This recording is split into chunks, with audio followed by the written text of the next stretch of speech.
Coincés entre des tours de plus de 100 mètres de haut, les passants aperçoivent des formes abstraites aux couleurs orangées, légèrement pastel.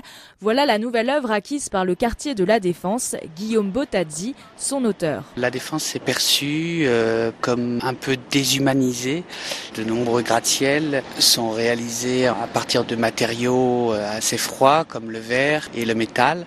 J'ai souhaité y apporter de la douceur, des lumières chatoyantes, de l'humain. On n'entend pas un bruit de véhicule, on est quand même dans quelque chose qui ressemble clairement à la ville puisqu'on voit des activités, des gens qui parlent, qui circulent.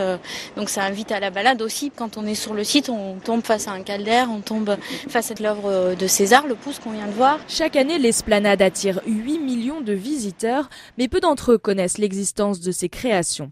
Florence Pincet, hôtesse à l'espace Info Défense. Le français qui a quand même une relative méconnaissance de l'intérêt culturel que peut avoir ce site. En soi, le visiteur français le perçoit plus comme un site de business, d'affaires. Face à la cheminée multicolore créée par l'artiste Raymond Moretti, Michel et Jean-Claude sont l'exception qui confirme la règle.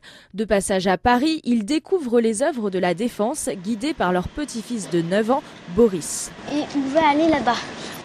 Il y a l'araignée, il y a les tuyaux qui sont à peu près quelque part par là-bas. Quoi d'autre encore? Ah oui, il y a les tuyaux d'aération. Le nez en l'air pour admirer les sculptures et les buildings, sa grand-mère est enchantée par la visite. Paris, c'est des vieux monuments, mais il faut aussi que ce soit moderne, sinon on est complètement dehors du temps.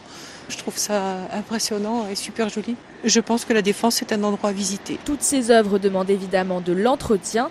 11 d'entre elles vont être restaurées à partir du printemps.